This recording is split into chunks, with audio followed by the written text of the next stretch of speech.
Hey guys, what's up? It's Cole Escovedo with the Fighter's Voice doing UFC Fight Night picks for this Saturday's UFC Fight Night. Guys, we went over Bellator 244 a little earlier in the segment, but now we're going to give you guys some UFC picks. Okay, I'm only going to do the top three, guys. I don't want to get too in-depth with the whole card, kind of just trying to give you something, a little taste. Up first, guys, we're going to have Rodriguez versus Prachnio. Prachnio? Yeah, I want to say I'm pronouncing that one, guys. Prachnio. Rodriguez's last fight was a loss in December. Prachnio's on a two-fight loss streak himself right now, not doing too good.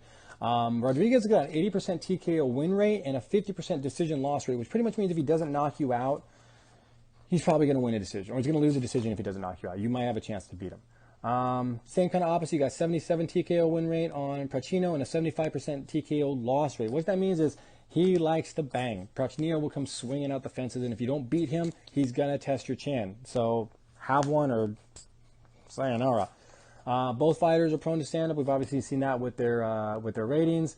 For Prachnio, he's got 2 losses, so if he gets this third one, it's going to probably be contract negotiation time for him on the outs because they've got a long, they've got a bolstered roster as it is right now. And the UFC's already talked, Dana have already talked about doing lots of cuts. So if you're on a 2-fight loss streak right now, guys, a third loss is probably going to be it for you. They're probably going to send you back to the minors. That's just what he's looking at. So desperation mode really for Prachnio is what I'm thinking we're going to be seeing on this one. Early, but I'd say Rodriguez. I'd say they both like the bang. I like Rodriguez in this one. Not that I necessarily know that much about Rodriguez, just based off what I see on the paper, but I do like what I'm seeing on that one. So Rodriguez with the win on that one, guys. All right, guys. Up next for the UFC Fight Night, we've got Priu versus Manafield. Priu's last fight was in June, and that was a loss. 46% TKO win rate, 64% decision loss rate, which means, again, same kind of similar thing. Half the time almost he's knocking you out, and if not, you're beating him by dragging him into the water if you can survive it. Mayfield's 9-fight win streak, that was snapped in June of last year, though, so he's only coming off a 1-loss fight. But before that, he had a 9-fight win streak going on. 89% TKO win rate, which means he likes to throw the punches. And when he hits you and lands, it's pretty much about it for you. His only loss is a decision, though. The only time he's ever actually tasted defeat, and I think he's only got like 10 fights maybe.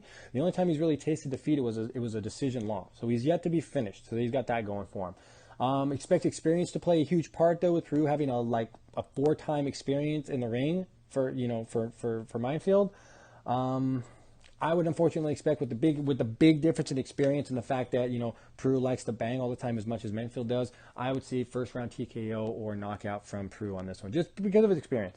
He's got 4 times the ring experience, man. That matters at some point. It really does pay off when you have same skill set levels. The base of the amount of experience you have is going to pay off. So up next, guys, main event.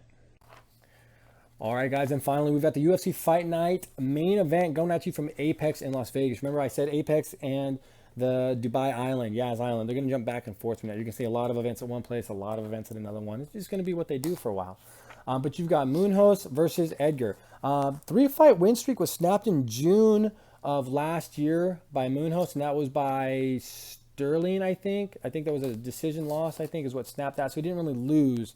He wasn't finished, he just lost. He was on a good fight streak, though. He's got wins over Garbrandt and Brian Caraway.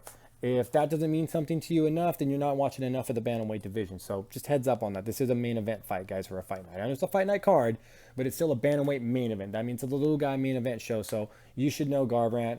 He's a badass. He's beat Garbrandt. He's beat Brian Caraway. These are both 2 higher level guys as far as competition goes. Edgar's on a 2-fight loss streak since coming down to bantamweight. He's been shifting around a lot of different weight classes.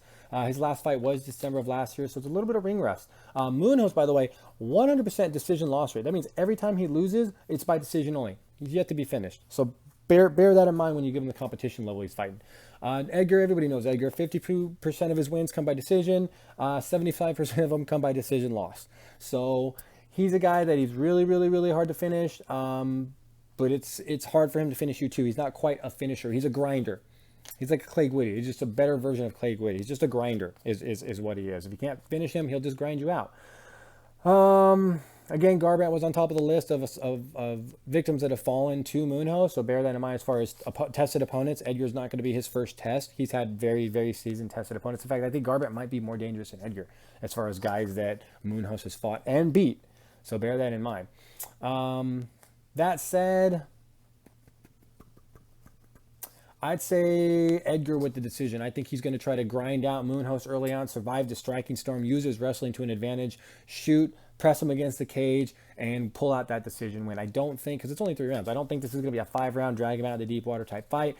I see him getting him, tired and possibly getting a TKO later, but if not, at very least a decision win for Edgar on this. I just don't think Munoz has really been drugged into deep water by as strong of a wrestler as Edgar is. I know he fought Garbrandt. Garbrandt's not really a wrestler; he's a striker. We all know that. So, going with Edgar on this one, guys. That's what I'm telling you. So, thanks for watching these. Again, if you've watched these guys, these have been exclusive Bellator and UFC Fight Night picks on the Fighter's Voice YouTube channel. The only way you're seeing this is because you're subscribed and you've liked the notification button. That way you get the little bing when we tell you we're dropping something new. So if you're watching these and you want your friends to watch them and you want them to get first exclusivity before we drop it on social media, guys, do it. Tell your friends. Let's get that subscribe button over 1K. Hit us up. Do us a favor. We're doing you guys a solid. Do us a solid. Hit it, like it, share it with your friends, guys. Thanks for watching. And remember, every fighter has a voice, and so do you.